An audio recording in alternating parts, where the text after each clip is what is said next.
Hey everybody, this is Dan, and today I want to talk about advertising and consumerism in the United States. And to say that we live in a consumer culture is an understatement. And we've already talked about the rise of these big corporations. We talked about Standard Oil, and we talked about Carnegie Steel and the Transcontinental Railroad, but we really haven't talked about mass manufacturing of consumer products and the advertising that went along with it. Now, probably the best example of a well-known product manufacturer and advertiser is Procter & Gamble. And Procter & Gamble, or P&G, was founded in 1837 as a manufacturer of soap and candles. And Procter & Gamble met because they married sisters, and they got together in Cincinnati. And it turns out Cincinnati was a great location for their manufacturing because at the time, Cincinnati was the major meatpacking hub in the United States because it was fairly far west and it was on the Ohio River, before Chicago became the meatpacking capital.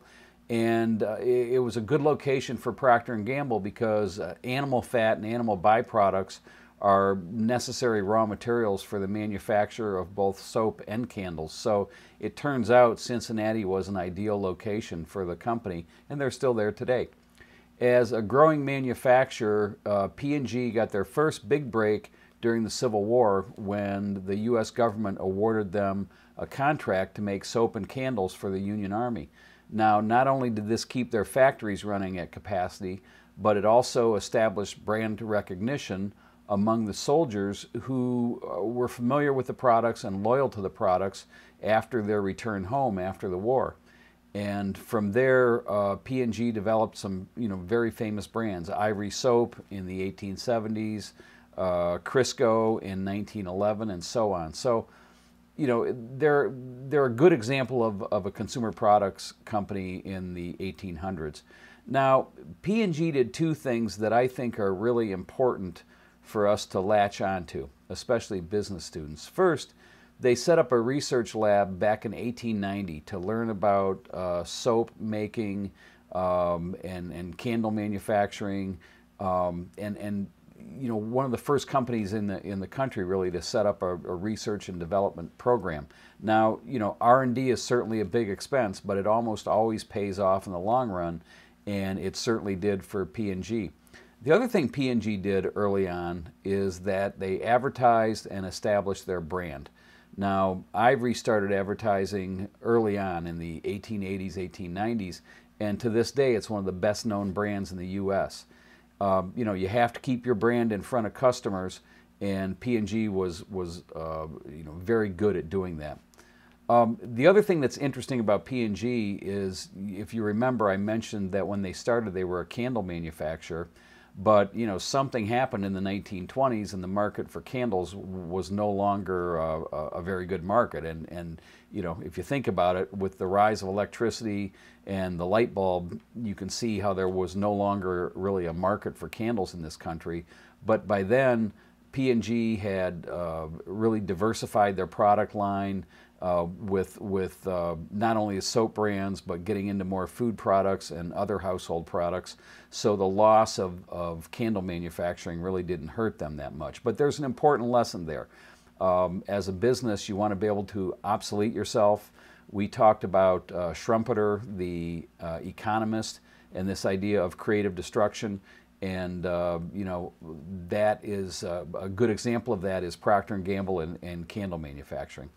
Now, while P&G's story illustrates an example of mass manufacturing and really the growth of retail products, there are a number of other brands with a similar trajectory. One of them, a good example, would be American Safety Razor. And American Safety Razor became the Gillette Company in 1901.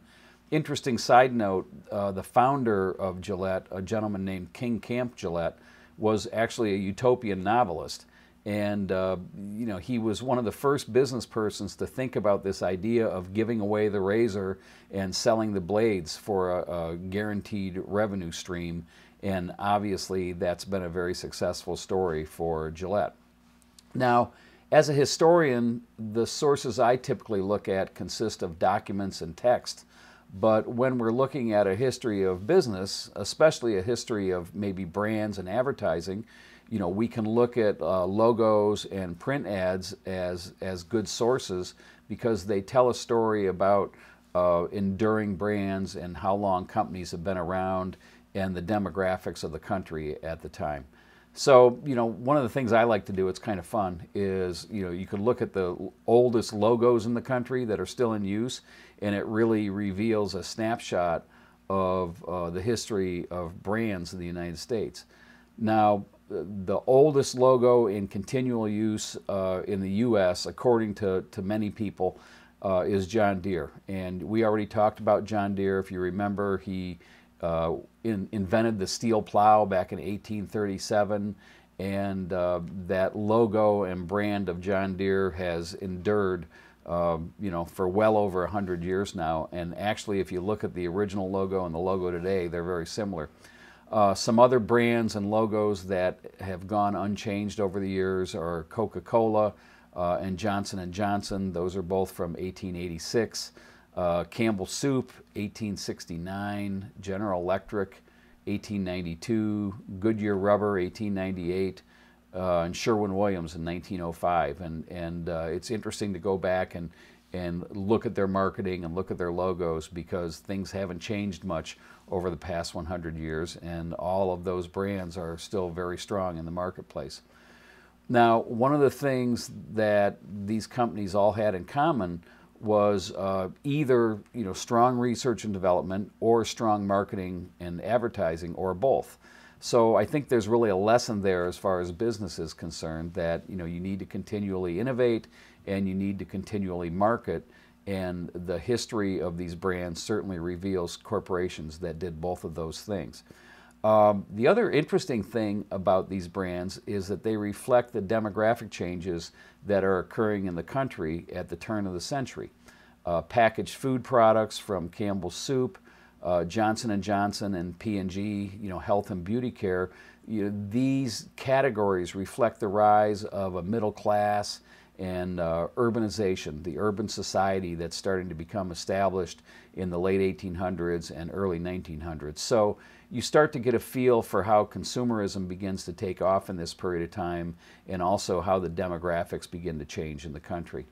There are a number of consumer categories we can look at, and what we'll do is we'll go ahead and look at some print advertisements from this same turn of the century period, and we'll look at advertisements in about 10 different consumer categories: household appliances, health and beauty, packaged food, electronics, automobiles, travel, medicine, beer, do-it-yourself products.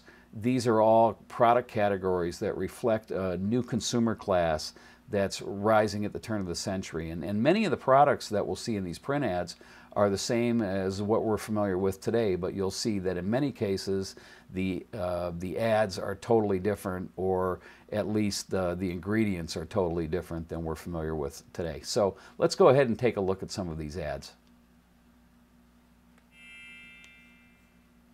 All right, let's take a look at some advertisements from the late 1800s and early 1900s.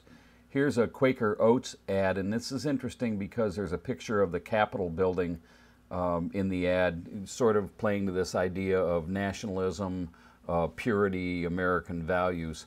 Here's an ad for Campbell Soup, and I believe this one's from about 1915, and it's appealing to the family values of a healthy soup for healthy kids. And the Campbell's kids were created by a woman named Grace Drayton, by the way.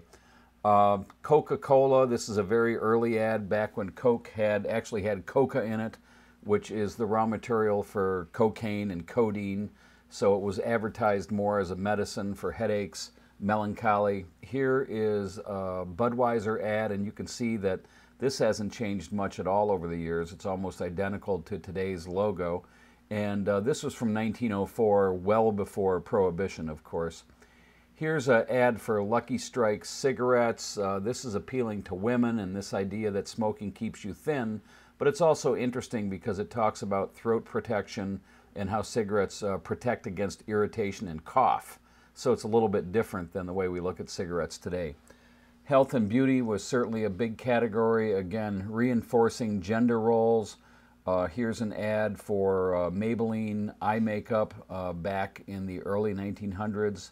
And then there's also an ad here for Pond's cold cream, again with a woman, and this idea that health and beauty is a big category. And this is from 1911, I believe. For the next ad, here's pharmaceuticals. Here's Bayer aspirin. This is a little different. They're advertising both aspirin and heroin in the same ad, so you can see the regulation for drugs that could be sold over the counter is a little different. The Edison phonograph is interesting because it was really sort of the iPod of the day, and that consumer category of electronics has been popular ever since. And it all started with Edison and the phonograph. The KitchenAid mixer, again, this is reinforcing women's roles in the kitchen, and with electrification, all of these kitchen appliances were being advertised as a faster and a more efficient way for food. This is a great ad from Dutch Boy Paints, and you can see up in the corner it's advertising the benefits of lead, all lead paint, and it's got a child on the ad featured. So a little bit different than the way we look at paints today.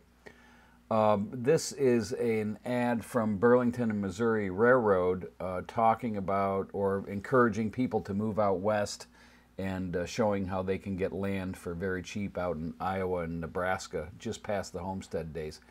Here's the famous Model T. Now, we haven't talked about the automobile industry yet, and we will in a future lecture, but this is an ad from Ford for the Model T, $850, which actually it came down in price later.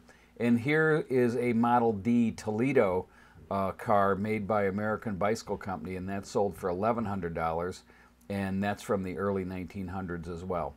So that's a quick look at some of the advertisements, and you know, talking about the various categories, and you can see how gender roles were reinforced, and you can see how the ads were different than what we see today.